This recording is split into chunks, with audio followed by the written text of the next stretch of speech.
books, but we'll actually distribute and paperback about another 100 beyond those. How large is the staff?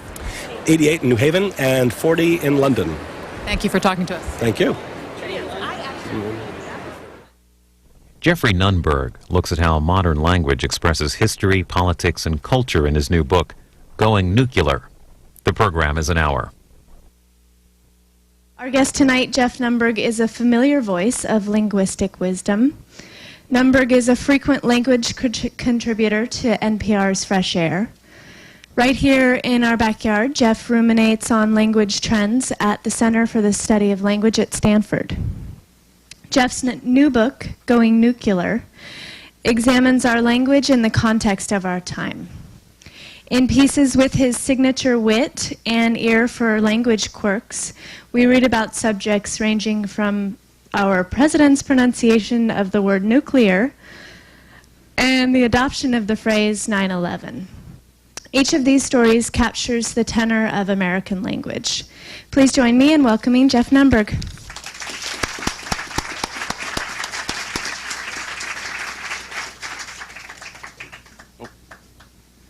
Thanks so much, Jenny, and thank everybody for coming, which I take as a tribute to Terry Gross.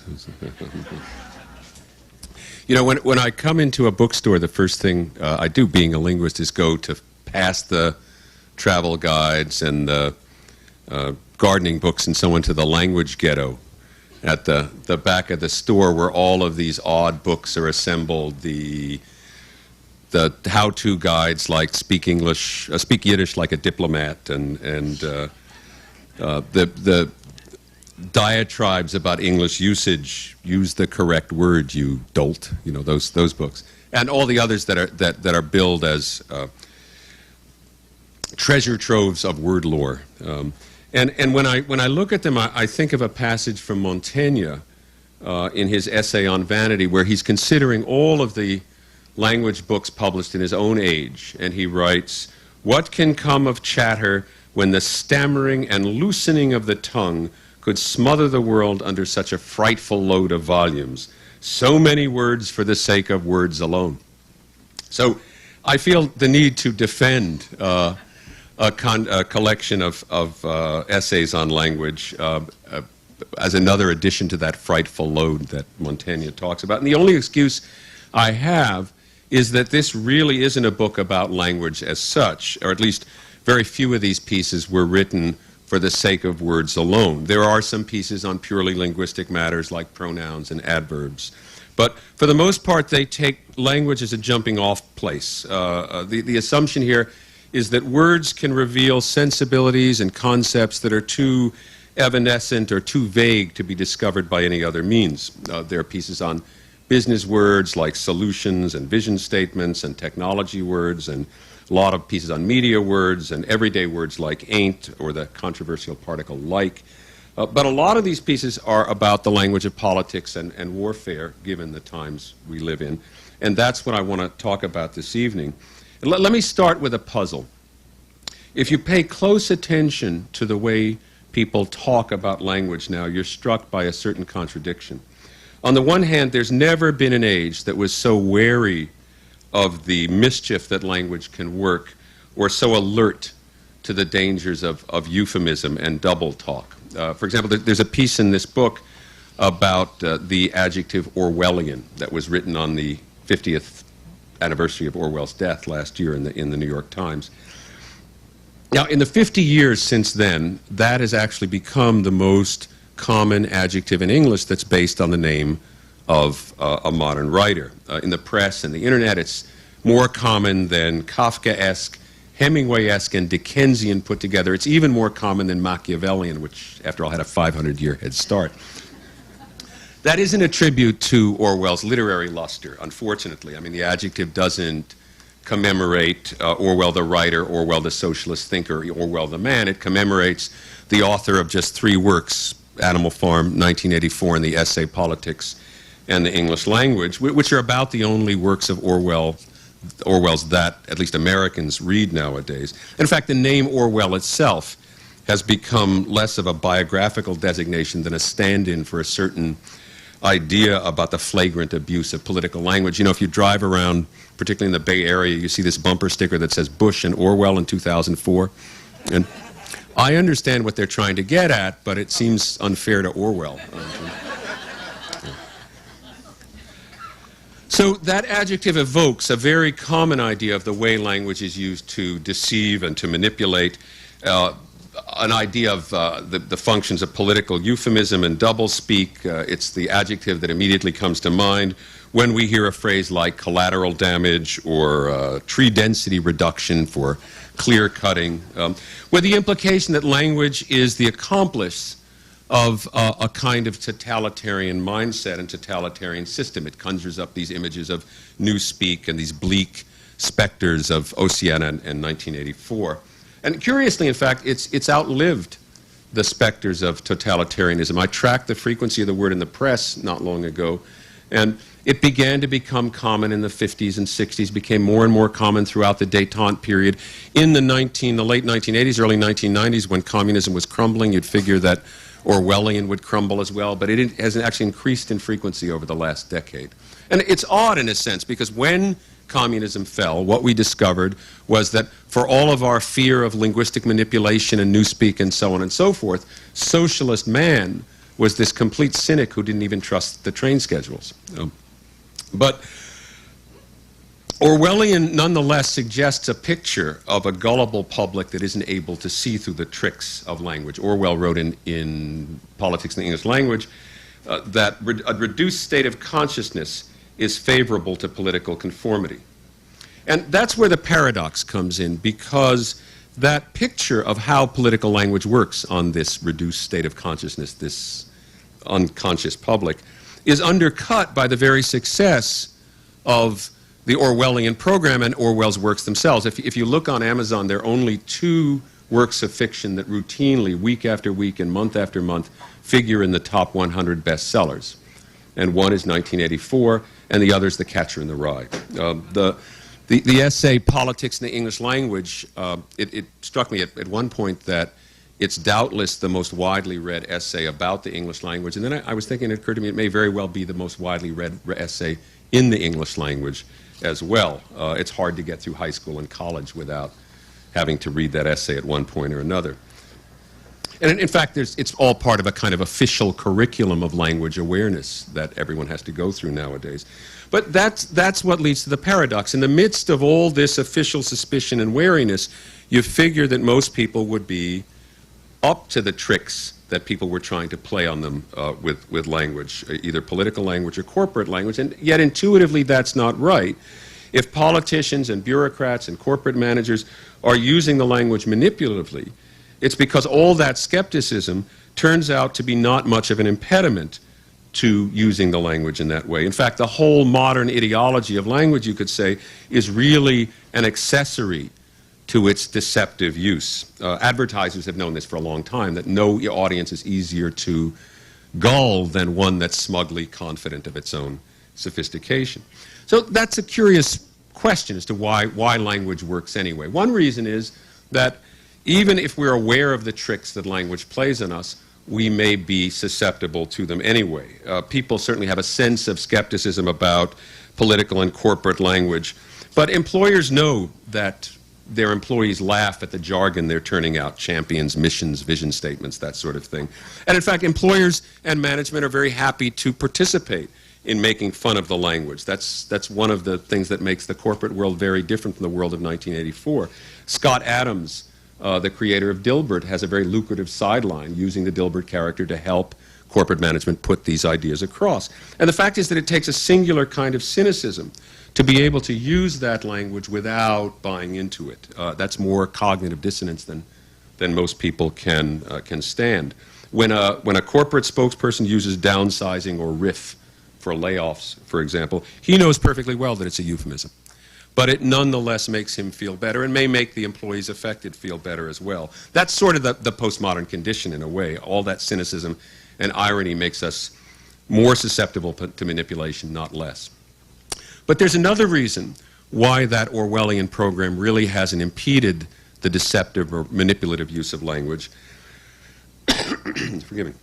The complaints about jargon, doublespeak, propaganda, and so forth focus on a particular kind of language. And in the course of things, they exempt another kind of language that often does a much deeper kind of work. So we go after these euphemisms like revenue enhancement and collateral damage and voluntary regulation and tree density reduction that I mentioned, faith-based initiatives, and so forth. And I don't deny that many of these are unfortunate turns of phrase, but at least they wear their euphemisticity on their sleeve. You know that somebody's trying to put one over on you. That's why euphemisms have to be replaced all the time. You look at the history of euphemisms. Final solution, originally a euphemism. Ethnic cleansing, originally a euphemism. Concentration camp, invented by the British during the Boer War. Even casualty, introduced during the Crimean War.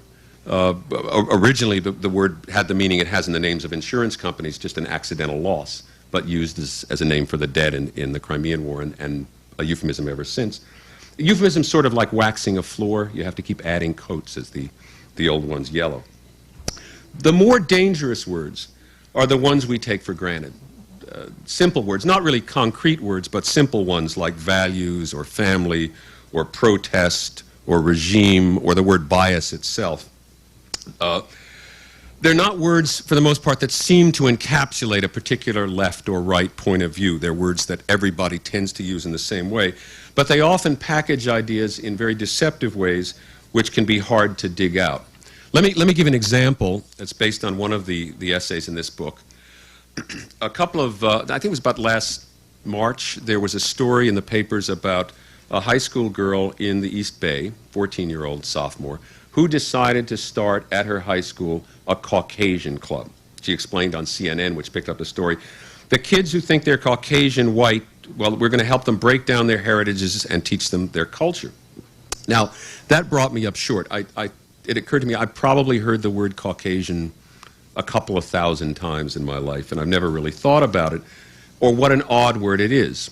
But my memory was that when I was a 14-year-old, I probably didn't use that word. It certainly wasn't in my active vocabulary and most likely wasn't in my passive vocabulary. And out of curiosity, I did some searches, and I discovered that, in fact, Caucasian has become a much more common word in recent years than it was 30 or 40 years ago.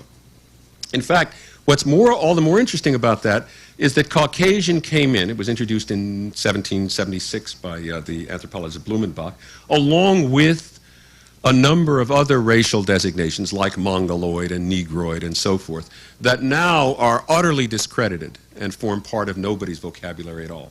And at the same time that those words were disappearing, Caucasian was becoming more frequent.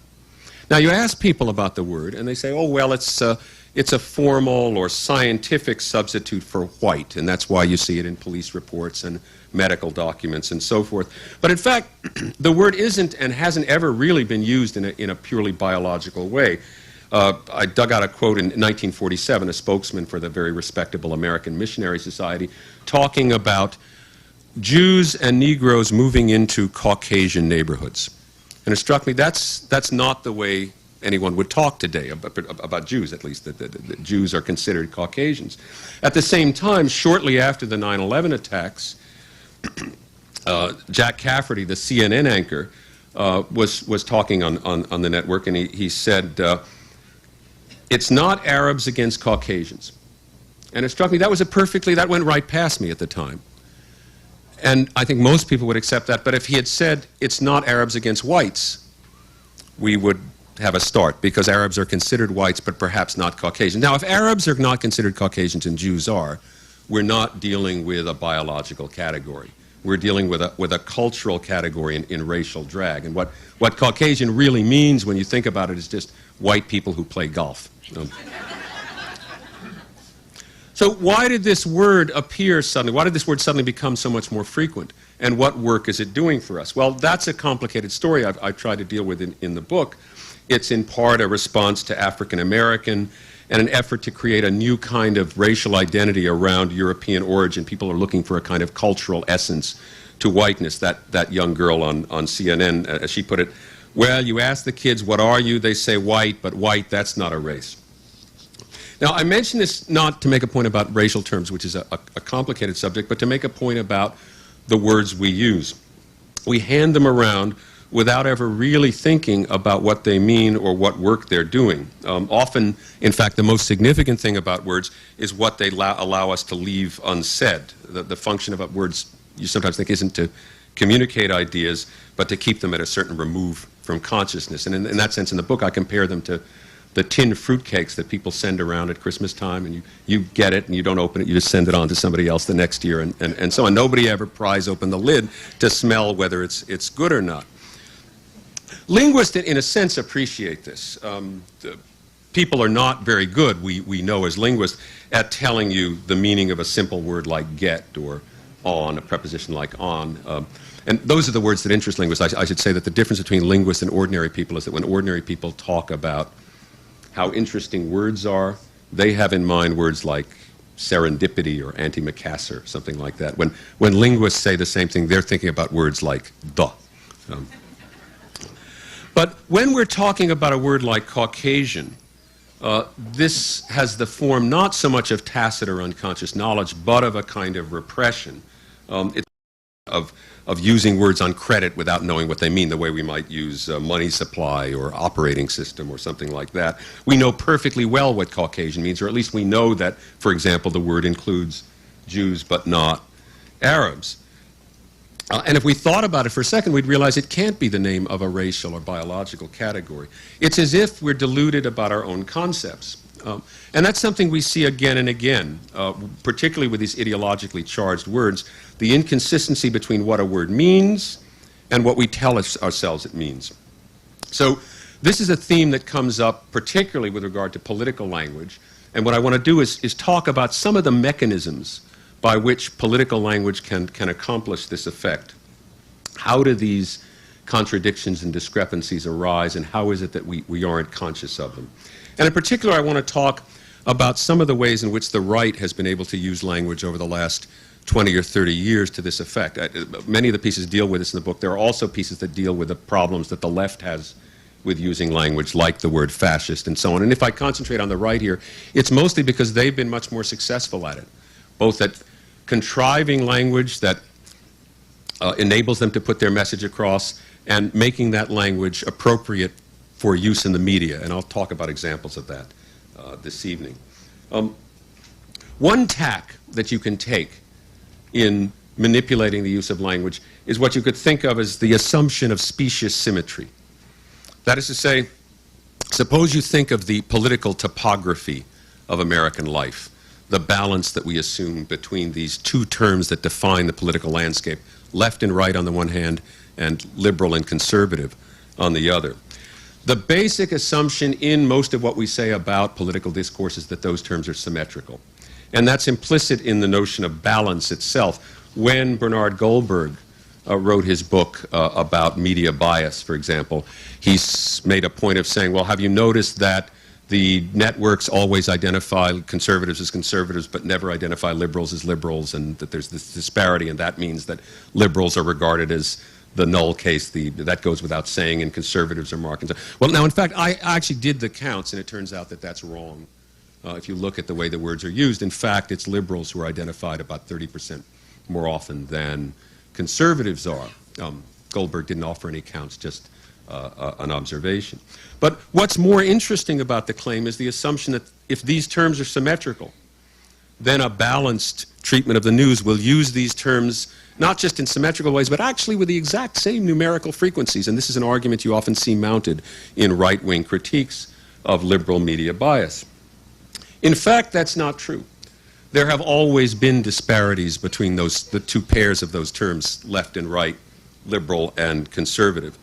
And Republicans in particular have been very skillful at increasing those disparities while preserving the illusion of symmetry and balance between them. This was a campaign that really began in the early 1980s. Ronald Reagan was a master of making this distinction. And of course, by the 1988 presidential campaign between Bush Sr. and Michael Dukakis, people were talking about liberal as the L word. Nobody ever talked about conservative as the C word. And this was part of a campaign at, let me call it branding, negative branding of liberals, to turn liberalism from the name of a political point of view or doctrine to a lifestyle or personality trait or consumer category. That's why you began to see these phrases like, well, originally it was white wine and cheese liberals, and then when everybody got more sophisticated about those products, it became Chardonnay and Brie liberals. Latte liberals. There was an ad that the Club for Growth, a conservative organization, ran in several primary states when it still looked as if Howard Dean was going to win the Democratic nomination. An announcer says to a middle-aged couple coming out of a barbershop, what do you think of Howard Dean's plan to raise taxes? And they say, first one, then the other, I think Howard Dean can take his tax hiking, government expanding, latte drinking, sushi eating, Volvo driving, New York Times reading, body piercing, Hollywood loving, left-wing freak show back to Vermont, where it belongs.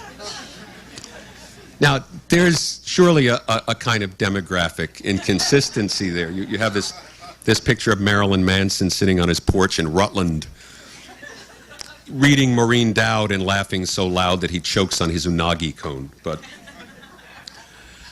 And in fact, demographically, this simply isn't the case. I ran into an article in American Demographics not long ago that pointed out that the majority of Brie purchasers in America are Republicans, which isn't surprising considering the neighborhoods in which Brie is sold.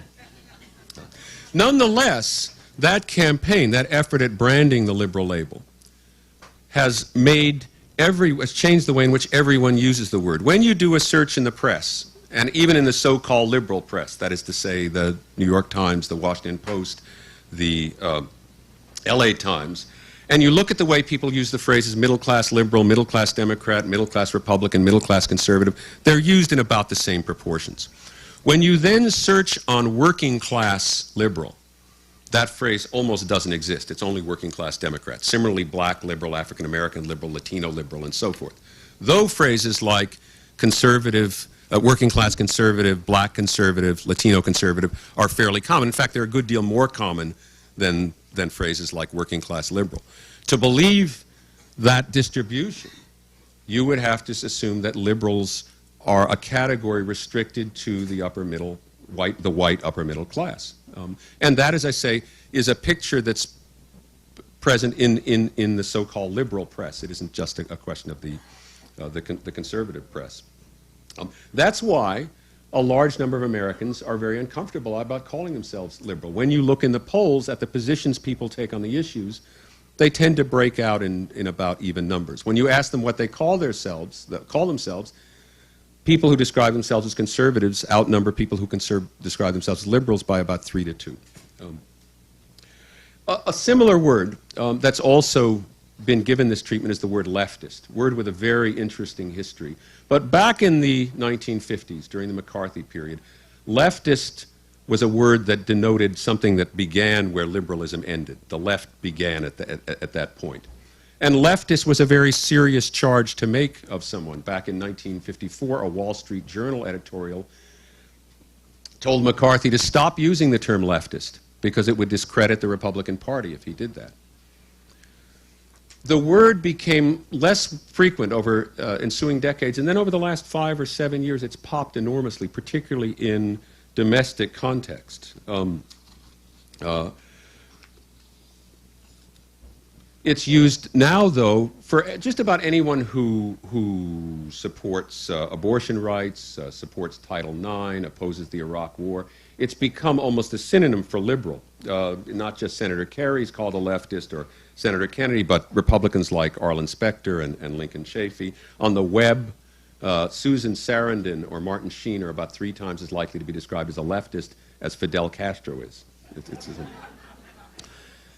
And Jerry Falwell applied the word to the Dixie Chicks, which I thought was very... I mean, I love the Dixie Chicks, but it's hard to think of them wearing the mantle that was once over the shoulders of Woody Guthrie.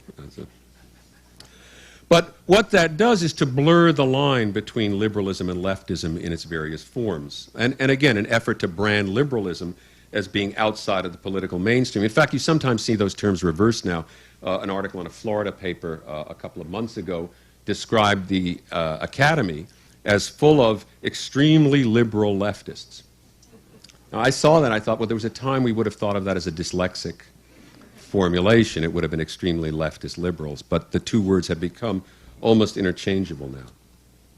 Let me mention a second strategy that people have used to accomplish this same effect of hiding from us the meanings of the words we use. This is what I think of as the phenomenon of legacy meanings. The British politician Aneurin Bevan once noted that the student of politics must always be on his guard against the old words, for the words persist when the reality behind them has changed. It's a very common strategy in marketing. Companies buy these once lustrous brand names like KitchenAid or Lancia or Abercrombie & Fitch, attach them to new downscale products in the hope that some of the luster will carry over.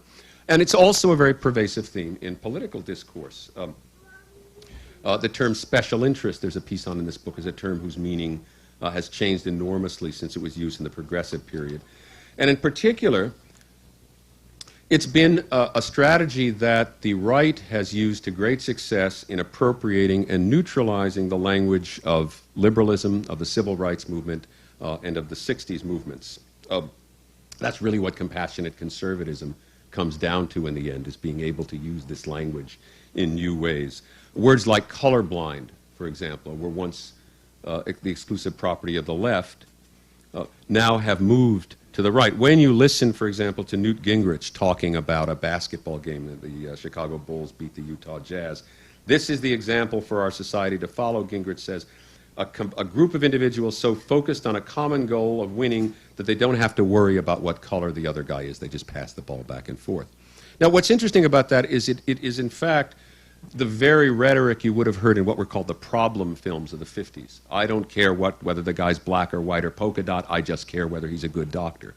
But now that rhetoric is being introduced not in the service of civil rights legislation, but rather in opposition to affirmative action. Empowerment, another word that begins on the left, works its way to the right.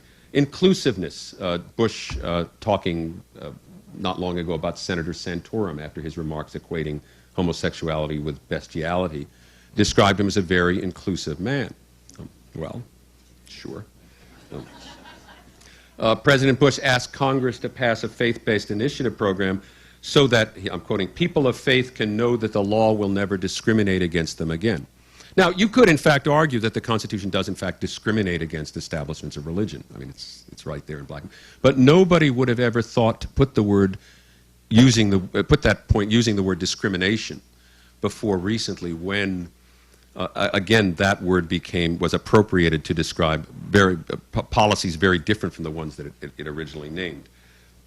Hate speech to those of us who remember that when the word first came in the 1980s, refers to hateful speech directed at someone on the basis of his or her gender, sexual preference, national origin, ethnicity, race, and so on. Ed Gillespie, the Republican National Chairman, has been very successful at using this word to refer to speech that expresses what he considers hatred of President Bush.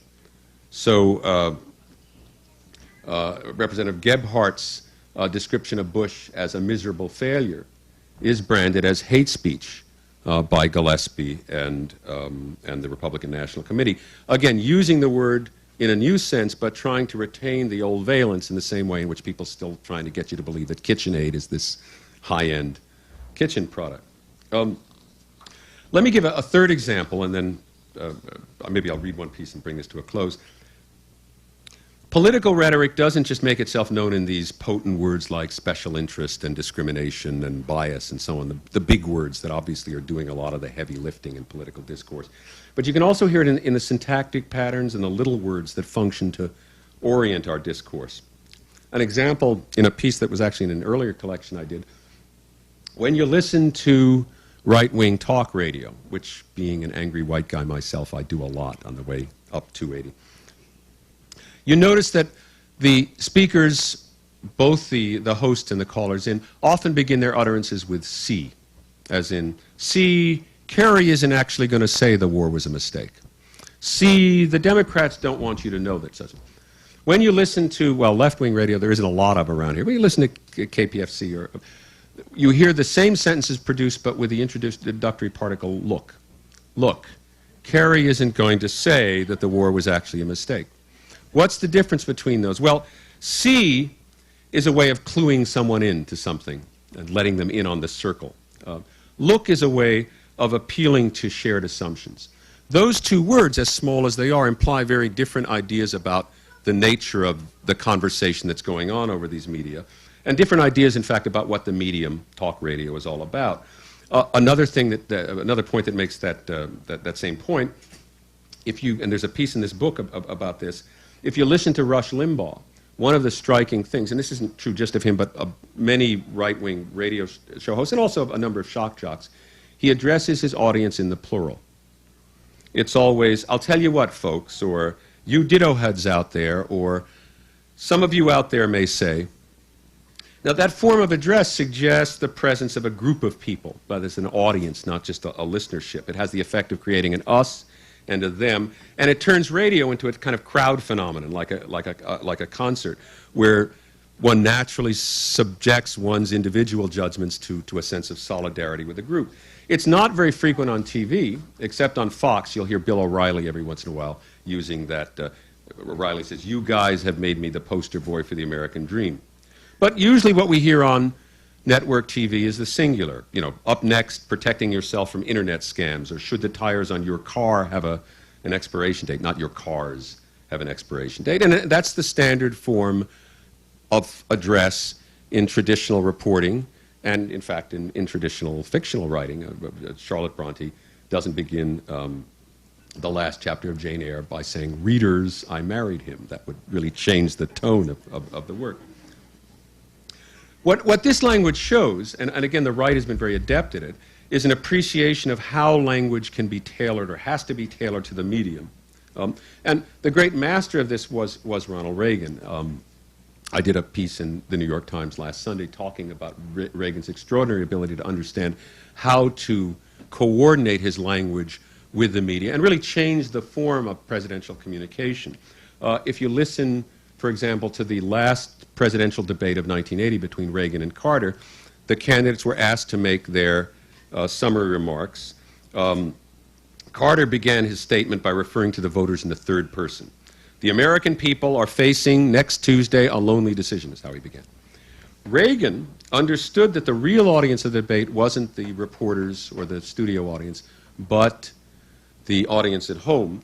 He began his statement, "Next Tuesday, all of you will go to the polls," understanding that form of address. And then he went on to ask the famous question, "Are you better off now than you were 4 years ago?" In a similar way, he refashioned the State of the Union address. He would say things like, "Don't let anyone tell you that America's best days are behind her." Clearly, that "you" didn't refer to the assembled legislators and attendees, but to the studio audience at home.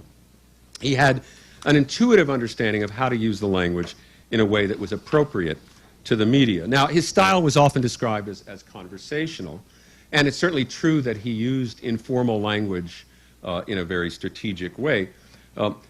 Certainly no president before him had ever begun a sentence of his inaugural address with "well," for example. But what he used was really a very stylized language that simulated the intimacy of conversation without really partaking of it. There's a phrase he uses a lot, "and yes." If you look in the speeches collected at the Reagan Library, it occurs more than 200 times in his speeches, as in the ability, dedication, and yes, patriotism of you who are her crew, or the ideas, the muscle, the moral courage, and yes, the spiritual strength that has built the greatest, freest nation that the world has ever known. It's a very useful device for suggesting a speaker who isn't ashamed to own up to his patriotism or sentimentality, or to stand on simple principle, and of course it's an implicit rebuke to those who consider such avowals of patriotism a little corny. But this isn't a device that, it's not a conversational device, not something you say at your breakfast table, right? "Pass me the cream and yes, another bagel," right? It's not. It's rather part of this very artful, stylized register. Another device he uses, what linguists call polysyndeton, or what rhetoricians call polysyndeton, the piling on of conjunctions. Here are some sentences that illustrate it. Again from Reagan. "We've come to Hamilton just as we went to Elizabeth and Hoboken and Doylestown and Buffalo and Endicott and Waterbury, because you're what America is all about." Or, "Here in Wyoming, back where your farmers and ranchers and workers and small business people dream big and toil hard to make dreams come true." Let me briefly read sections of a piece I wrote on this device before Reagan's death, but a piece about Peggy Noonan, who was Reagan's speechwriter and no doubt played a big role in getting those phrases into his speeches. This is called The Politics of Polysyndetone. The stylistic differences between the left and right aren't just a question of the words they use, but the tunes they sing them to. Take a piece by Wall Street Journal's Peggy Noonan on the resurgence of patriotism, or as she calls it, the simple idea of the goodness of loving America. The nation that won the war in Iraq had nothing to do with the big city elite, she says. It was, I quote, a bigger America and a realer one, a healthy and vibrant place full of religious feeling and cultural energy and Bible study and garage bands and sports love and mom love and sophistication and normality. And, that repetition of conjunctions is what rhetoricians call polysyndeton. It does a lot of work for Noonan here. Each of those ands implies an and not, an opposition to those urban cosmopolitans who don't have religious feeling, don't study the Bible, don't love their moms, and don't have garage bands, most likely because they don't have garages. They're the people Noonan describes as the intellectuals, academics, and leftist mandarins, not to mention the local clever people who talk too loudly in restaurants. And they would be. Then, too, the ands flatten the differences among those unlike things, replace the conjunctions with commas, and all of a sudden the thought emerges in all its vacuous incoherence. A place full of religious feeling, cultural energy, Bible study, garage band, sports love, mom love, sophistication, and normality. Noonan's prose often dances to that rhythm. It was daring and brilliant and brave. You want to really feel it and experience it and smell it and touch it and thank God for it. But then a lot of columnists use this device, particularly the ones on the right. David Horowitz says, they hate you because you were democratic and tolerant and unbelieving. David Brooks says, America does seem at once crass and materialistic and strong and indomitable. Jack Kemp, Bob Dole has unfurled our banner of growth and opportunity and hope and cultural renewal. It's as if most of the American right was off at a retreat on the day when the rest of freshman English was covering the serial comma. Michelle Malkin writes in a letter to American soldiers, you hail from Middletown and Middleborough and Greenville and Reading and Thousand Oaks and Mapletree. And South Central and the Bronx, she might have added, but I suspect this is another one of those garage band things. It's true that you don't hear this rhythm from some conservatives like William F. Buckley or George Will or William Safire, writers who are hardly given to flights of gush. And there are writers on the left who are guilty of it, like the tirelessly expansive Molly Ivins. But even so, the pattern turns out to be about 5 times as common in the right-wing press as in the left-wing press, and we can do these counts now. It isn't as if this pattern has an inherently political meaning. It's in the Bible, it's in Shakespeare. Whitman, of course, used it all the time. Bob Dylan uses it, and I'll tell it and think it and speak it and breathe it and reflect from the mountain so all souls can see it. But the pattern has a particular cadence in American writing where it signals plenitude and immediacy as if you're laying down your thoughts one scoop after another. It bubbles up whenever people are waxing sentimental about dogs, baseball, or the English language, particularly about the English language, I've noticed. And it's a staple of eulogies and, of course, book blurbs, where it's often compounded by alliteration, wise and winsome and witty and warm. Ultimately, this is just another one of the things we can blame Walt Whitman for, along with all the writers who mimicked that voluble spontaneity. But it's not likely that Peggy Noonan picked this up directly from Whitman, much less from Allen Ginsberg or Gary Snyder, who were fond of that sort of phrasing. If you listen to Noonan's sentences, you hear another, even more familiar voice. Just remember this, Mr. Potter, that this rabble you're talking about, they do most of the working and paying and living and dying in this community. Well, is it too much to have them work and pay and live and die in a couple of decent rooms and a bath? The money's not here. Your money's in Joe's house, right next to yours, and in the Kennedy house, and Mrs. Macklin's house, and 100 others. It's all there in Frank Capra's It's a Wonderful Life. It's the pattern that playwrights and screenwriters of the 30s and 40s used when they wanted to evoke the artless wisdom of the common man. You think of the scene in Mr. Smith Goes to Washington, where James Stewart says, get up, I can't do James Stewart, so you have to imagine somebody doing James Stewart. Get up there with that lady that's on top of this Capitol dome, that lady that stands for liberty. Take a look at this country through her eyes if you really want to see something. There's no place out there for graft or greed or lies or compromise with human liberties. That's what Noonan and the others are aiming for with this pattern, the rhythm of the simple feelings that are obvious to everybody but the clever people who make life too complicated. But the device is apt to sound a bit calculated and self-conscious when you run into it in the Wall Street Journal, particularly in an age as knowing as ours is. Back in Capra's time, people didn't make it a point of pride to be in touch with their feelings or to dwell on the simplicity of their ideas. At the end of her piece, Noonan says, "Is this corny? Too bad." Well, no. Capra was corny, and so were writers like Robert Riskind and Nunnally Johnson and Joe Swirling and Sidney Buckman and Clifford Odets and Robert Sherwood, even if they were clever and lived in big cities and didn't go to Bible study classes and talk too loudly in restaurants. But what Noonan does isn't corny, it's kitsch. Let me leave you with a cautionary tale. This book is, as I've tried to communicate, about the business of trying to be attentive to what language is saying. And I've spent a long time trying to do this, and yet I always find myself falling down on the job. I did a piece in the Times Week in Review a couple of months ago on the language we use for old people. And I was talking about these new slang words like jerrys and geezers and trogs and so on, not to mention these British imports like wrinkly and crinkly and crumbly, which sounds like a law firm out of Bleak House. And all the euphemisms like golden ager and third age and so on. And I talked about these words as all betraying a kind of discomfort that people feel about the confronting the facts of age head on.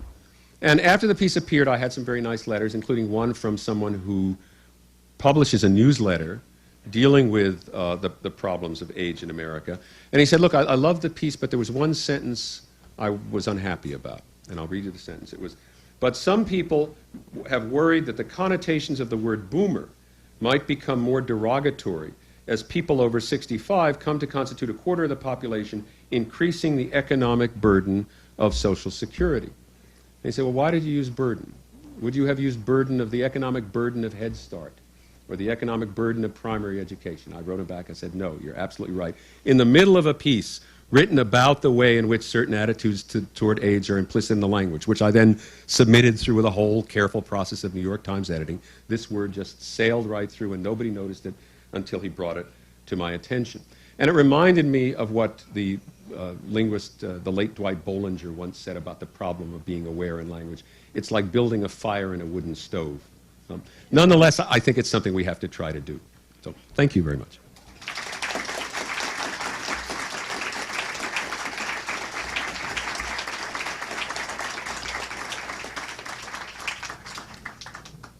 Now, how are we going to do the questions, or is somebody going to...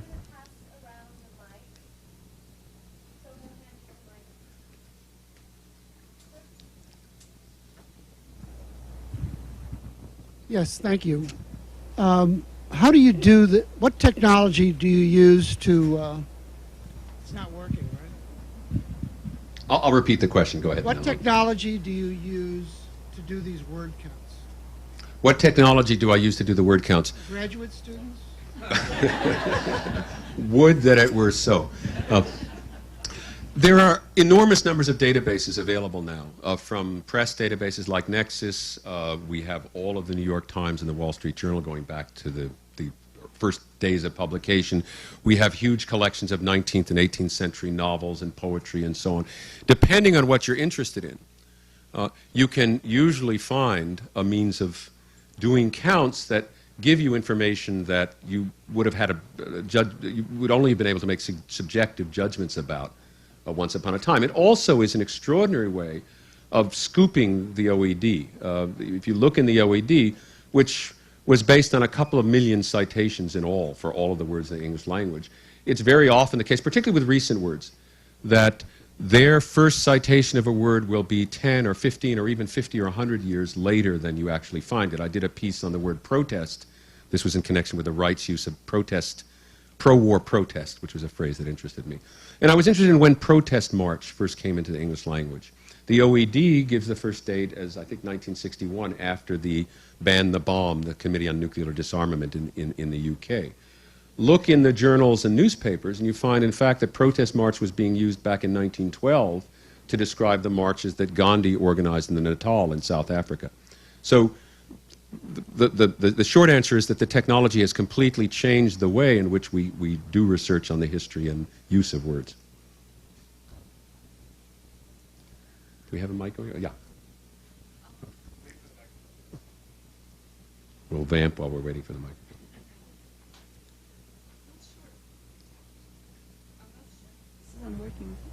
It's working. It's just for television. Oh. I'm not quite sure how to phrase this question, but, and please correct me if I'm wrong, I think I heard you basically say that Republicans have done more of a bigger job of manipulating the language in terms of politics than Democrats have. I'm curious as to why is that? How has that come to be the case? Why haven't the Democrats done? Is it just that, is it coincidence, strategic cleverness, better linguists in Republicans? Why or how is that? What does that really say? It's a very good question. The question is, why is it that Republicans have been more, I would say, successful or adept at using the language in these ways than Democrats have, at least over the last 20 years? Now, I think there are several answers. One is that Republicans have been able to coordinate a very concerted campaign of using the language. During the Gingrich years, for example, there were lists of phrases that Republicans were supposed to use, and Republicans have been, at least historically, more disciplined about doing that sort of thing than Democrats have. The pollster Frank Luntz, who's been very influential with Republicans, has enabled them to clean up the way they talk about, an unfortunate choice of words, to clean up the way they talk about the environment. So you don't hear phrases like rollback or deregulation in regard to the environment anymore. Luntz has told them, no, let's talk about common sense solutions or innovative solutions, and that's the wording you use. Democrats have also had various deficiencies of their own. There's a tendency, if we're talking about mainstream Democrats, to wonkiness. If you look at a lot of the phrases that form crucial elements, for instance, of the liberal democratic program, like single-payer plans, health plans, it's a phrase that means almost nothing to someone to whom it hasn't been explained.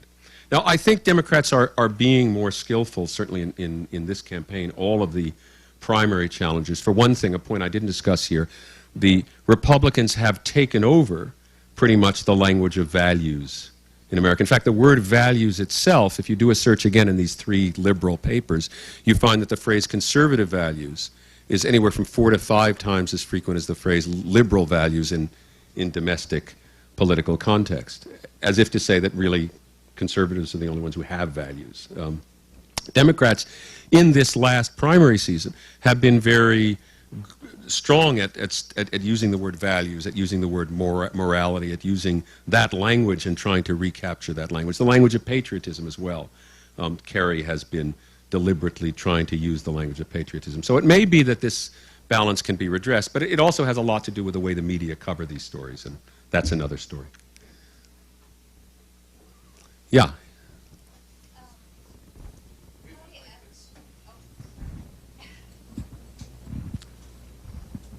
I should call on the next speaker before I finished answering. Yeah. As an advisor to the American Heritage Dictionary, how do you feel about balancing the traditional, quote-unquote, correct use of certain words as opposed to the new usage? You know, it very much depends on the individual case. I did write the usage notes for the American Heritage 3rd edition and had a lot to do with the form they took in the 4th edition that came out a couple of years ago. And it's not easy. Sometimes you'll have to balance several different kinds of different considerations. We'll look and see how the word is used in the press. We'll ask our usage panel, which is a group of about 150 or 175 well-known writers. I'll give my own opinion, and sometimes they will not agree, those three things. And I think that the business of a dictionary is not to tell you this is correct and this is not correct, but rather to say, well, here are the arguments, here's how the word's used, here's what educated speakers say about it, here's how it's used in the press, and let people make up their own minds. So, and it goes very much on a word-to-word basis. That's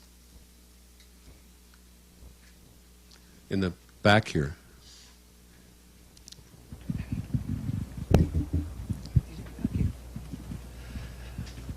I've heard it. Can you? Sorry, it isn't working. It's working for television.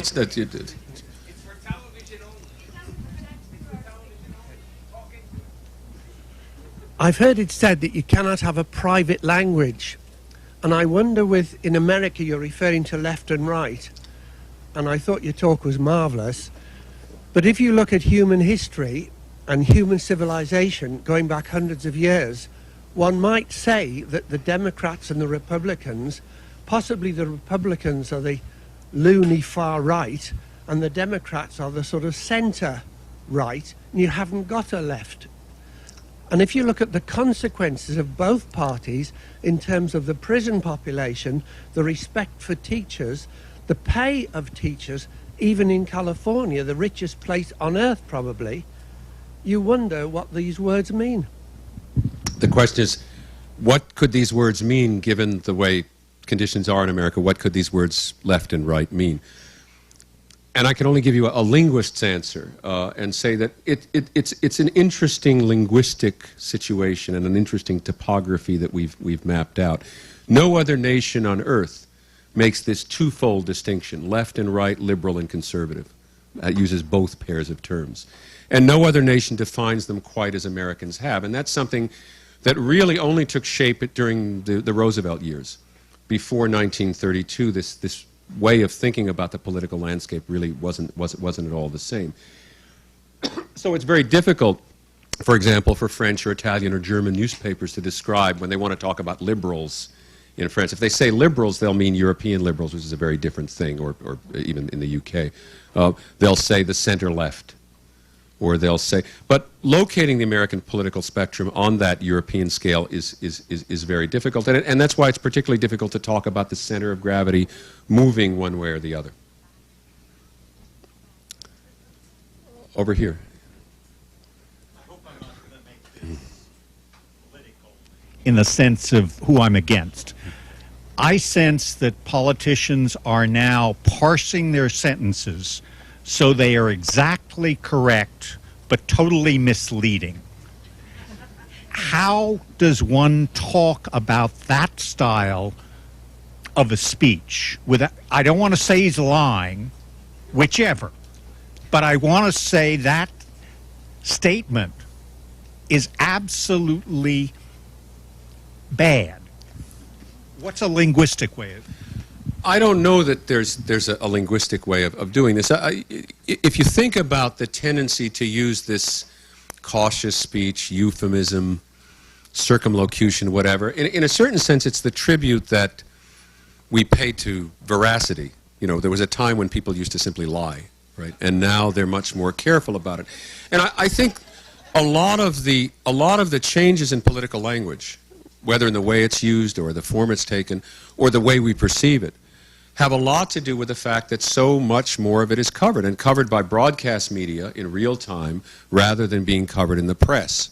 And so politicians, and this is true of politicians on both sides, have got to be much more careful about what they say on the knowledge, as we saw recently, we've seen many times that a casual remark, if one happens to be wearing a live mic in one's lapel, can suddenly be a matter to be bandied about on CNN and Fox News.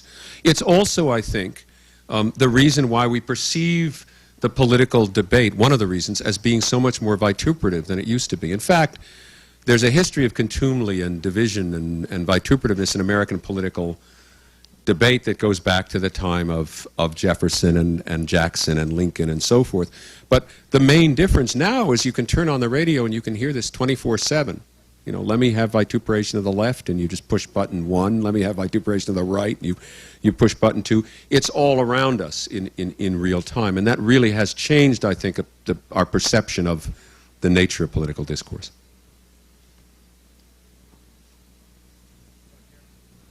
Over there in the back. One of the difficulties that brings this about, in my view, is the fact that we don't acknowledge, as Thomas Kuhn so aptly does, that we tend to operate by paradigms, each of us. And we don't acknowledge initially our initial presuppositions or paradigms, if you will, which brings your point, it's become more vituperative because of the fact that we're living in an age, like Alistair Cook says, of the balkanization of the United States, where we don't talk to each other, we shout past each other. So what's the remedy? The question is, isn't it the case that we live in a world of paradigms where these words are, I take it, connected to basic differences in worldview? I take it that's the point. So that we're talking past each other rather than with each other, shouting past each other. And I think it's a very good point. One of the difficulties, in fact, about writing about political language in the way in which I've done it in the book, I've tried to deal with, is that these words don't exist. They're not isolates. They come, a word like bias or discrimination comes trailing behind it a whole, what linguists sometimes call a frame, and George Lakoff has written very interestingly about the way in which these frames work in political, the political argumentation and political language. It trails this whole apparatus behind it, and you have to understand that. Another example, and I think makes the point very dramatically, is the word freedom. Freedom is a very interesting word. It's only in the last century that it's become the dominant American political virtue. The First World War, for instance, was fought not in the name of freedom, but in the name of liberty. And it was liberty ships and liberty bonds and liberty drives and so on and so forth. And freedom really was a word that began to become the dominant political virtue only in Roosevelt's time, when he spoke of the four freedoms: freedom of speech, freedom of religion, freedom from want, freedom from fear. Two notions that couldn't be expressed using liberty. And freedom expanded still further during the civil rights movement and in Martin Luther King and so on and so forth. For many people, freedom, that word still has all the evocations of Roosevelt and King and those programs. It was Reagan, again very skillfully, who saw the effect that freedom had, and where previous conservatives have been using liberty. For instance, Senator Taft talked about his opposition to right-to-work laws under the name of the liberty of employers. Reagan was smart enough to take freedom over. If you look at his first inaugural address, I think it's 15-1 or something, the number of instances of freedom to liberty. For him, it meant free markets and individualism and so forth, and that's what it means today for conservatives, certainly, who use the term in that way. So when you talk about freedom, I mean, that's clearly what we're fighting for, but it can evoke either of these two different traditions, which naturally overlap in the middle, and we hope there is some commonality to our political discourse, but can mean very different things depending on who's using it. Over here, I think. I'd like you to comment on something. It seems to me that that Bush and other Republicans are very glib in hurling, one or two word insults, put downs, most effectively toward the Democrats. So what I'd like to know is, why are the Democrats so timid about using language in an interesting and effective way?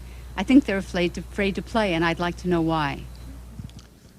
The question is, why are the Republicans seem to be so skillful at throwing these brief one or two word insults at the Democrats? Why haven't the Democrats been able to respond in kind?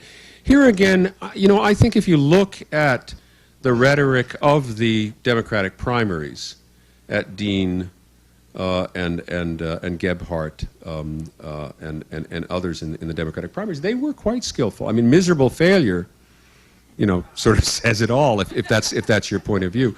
And I think they have been. I think Kerry's style is particular. I mean, he's uncomfortable with that sort of thing, and that's particular to him. But I don't think it's a characteristic of Democrats in general. And I think Democrats in general are coming out of that wonky tendency to over-explain. Now, it's true that there are basic differences in approach. I was reading Kerry's speech on Iraq a while ago, and he begins a sentence by saying, "As complicated as Iraq is." And I'm thinking, well, that isn't a sentence I'm going to hear from President Bush, as complicated as Iraq is. But I think that the Democrats in general have begun to realize the importance of using simple, accessible, powerful language to make their point. And so I think this will redress itself at some point soon. I think we have time for one more question. Yeah, in the back.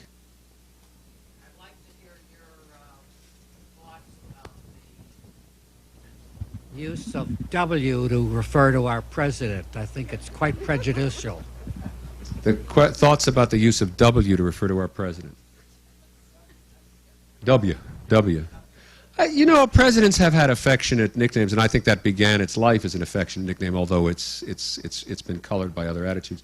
But I don't have strong feelings about it. I also don't have particularly strong feelings about Bush's difficulty with the English language. I mean, for a linguist, it's easy to make fun of that. He sounds like he learned the language over a bad cell phone connection, is what I've said here.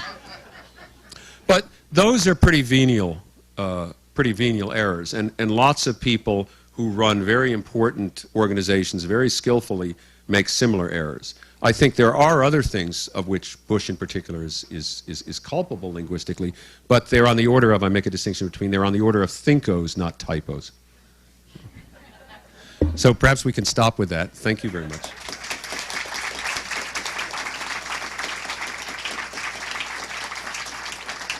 Geoffrey Nunberg is a regular language commentator on NPR's Fresh Air. Going Nuclear is published by